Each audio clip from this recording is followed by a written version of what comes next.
왜 하나님의 아들을 예수 곧 구주라 부릅니까? 우리 영의 자매가 한번 답을 해볼래요?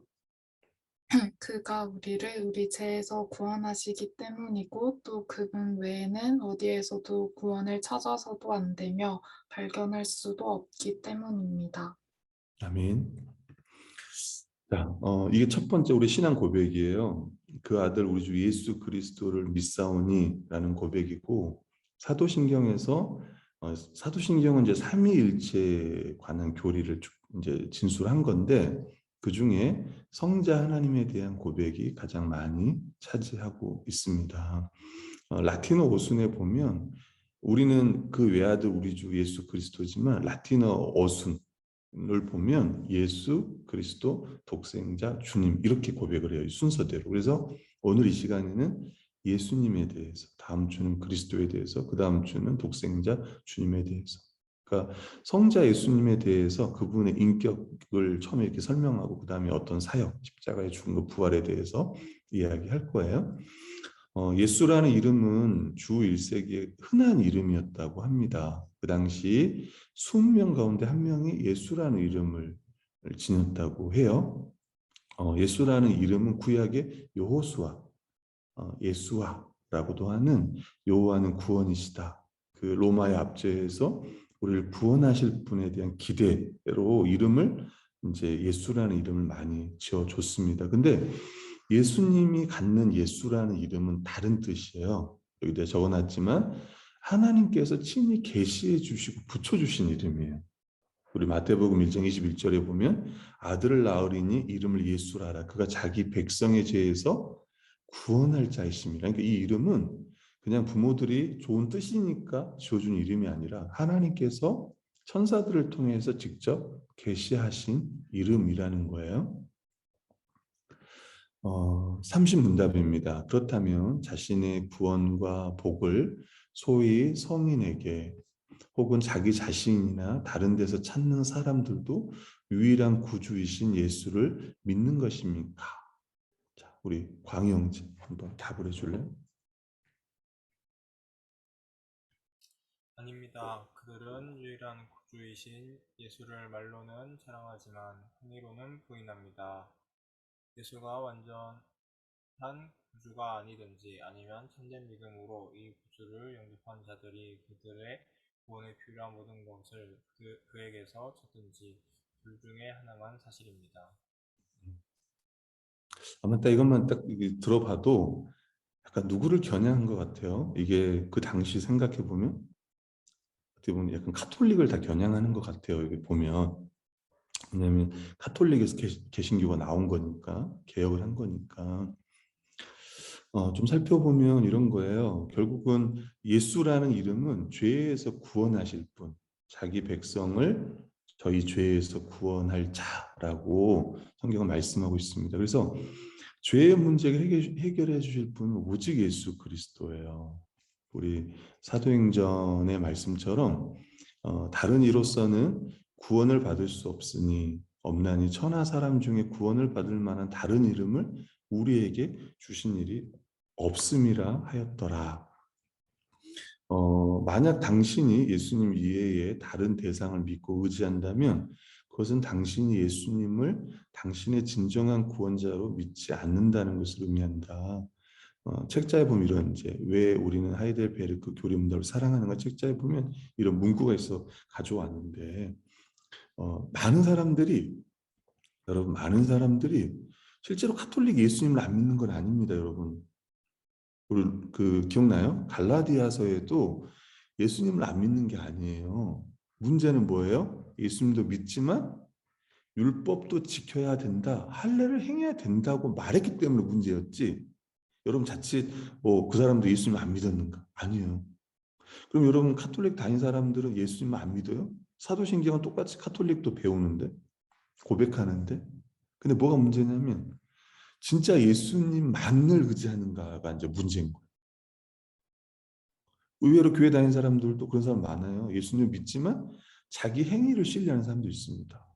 심지어 나는 목사니까, 나는 장로니까, 나는 집사니까, 우리 부모님도 신앙생활 열심히 했으니까, 나도 했으니까 라고 하는 예수님 플러스 거기다 뭘 붙이는 거예요. 네. 뭘 붙이면 그게 바로 율법주의가 되는 거야. 카톨릭은 뭘 붙이냐면 공로를 붙여요. 그러니까 믿음 플러스 공로를 붙인단 말이에요. 근데 기독교는 아니다고 이야기해요. 오직 예수 그리스도만으로 구원받을 수 있다고 믿는 거예요. 거기에는 조금도 심지어 나의 열심과 나의 공로는 1도 없습니다. 이걸 좀 기억해야 돼요. 특강 하이델베르그 문답 교리 문답에는 이런 글이 있습니다. 예수님을 구원자라고 고백하면서 가장 힘들고 어려울 때는 다른 곳에서 구원을 찾으려는 사람들이 많습니다. 우리가 구원자이신 예수를 믿는다는 것은 그분만이 우리의 유일하시며 완전한 구원자라는 것을 믿는 것입니다. 이 1563년에 이 하이델베르크가 쓰여질 당시에 그 당시에 이제 카톨릭에서는 수많은 성인들에게 도움을 구했습니다. 그리고 심지어 천사들에게도 기도를 했고, 여러분도 잘 아는 마리아 숭배도 있습니다. 그리고 그 당시 그랬다면 오늘날에는 내가 어떤 문제를 해결할 수 있다라고 생각하는 어떤 자기가 신이 되는 경우도 있고, 또 심지어 돈이 신이 되는 경우가 있습니다.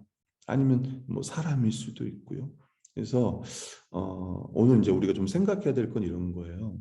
정말 예수님만을 내가 전적으로 구원자임을 믿는가, 요거 하나랑, 또 내가 실제로 내가 어려움을 당할 때, 맞아, 구원은 맞아, 예수님만 믿고 예수님만에게 오는 건 맞아. 근데 실제로 내가 어려움을 당할 때는 진짜 내가 예수 그리스도에게 나가고 있는지, 또 그분께 기도하고 있는지, 또 그분이 우리의 이 모든 것, 구원뿐만 아니라 우리의 삶의 모든 것까지 또 인도하시고 도우시고 이끌어 가시는 분이심을 우리가 전적으로 신뢰하고 있는지도 한번 생각해 봐야 돼요. 사실 그게 주님인 거죠, 주님.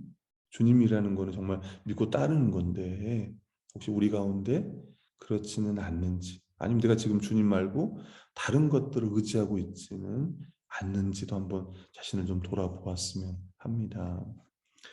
기도 제목을 좀 살펴보면 이래요. 첫 번째를 좀 보시면, 예수님을 믿어 주님의 백성 삼아 주신 그 은혜의 날마다 감사하게 해소서. 감사가 먼저이고요. 네, 두 번째는 내가 구원을 위해 그 어떤 것도 의지 않고 오직 예수님만 의지하게 하소서. 여기에는 나의 부모의 신앙과 뭐 나의 열심과 이런 게 전혀 없는 거예요. 오직 은혜입니다. 오직 예수 그리스도만을 내가 신뢰하고 있는지. 그리고 아까 말했던 것처럼 내가 어떤 일이 발생하거나 어려움이 있을 때 내가 정말 주님을 의지하고 있는지를 다시 한번 좀 생각했고, 세 번째는 교회의 가르침과 믿음이 유일한 이 구원자이신 예수님을 믿고 따르게 해달라. 여러분 특별히 이 시간에 이제 우리 함께 교회를 위해서 기도할 때 정말 우리 교회가 다시 한번 좀 로마서 복음을 공부하고, 또 하이델베르크에서 우리가 사도신경을 지금 같이 공부하고 있잖아요. 다시 한번 우리의 믿음을 점검하게 하시고, 우리가 정말 따라야 될 분은 예수 그리스도.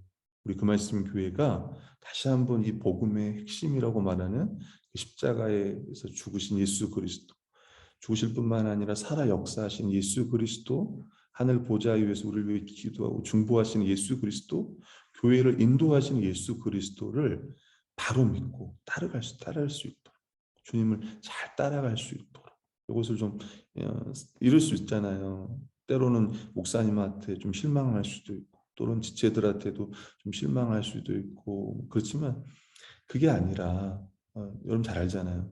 사람을 보고 교회를 다니는 게 아닙니다. 그래서 우리가 뭐 중요하지 않다는 게 아니라 우리의 말과 행실도 너무 중요하지만, 우리 그 말씀 교회 모든 성도들이 정말 주님, 우리 주 예수 그리스도 그 십자가를 바라보며 그 주님을 잘 따라갈 수 있는, 그래서 다시 한번 정말 복음이, 그 십자가의 복음이 우리 교회 안에 충만해질 수 있도록, 우리 자신에게도 충만해질 수 있도록 좀 기도하는 시간이 되었으면 합니다.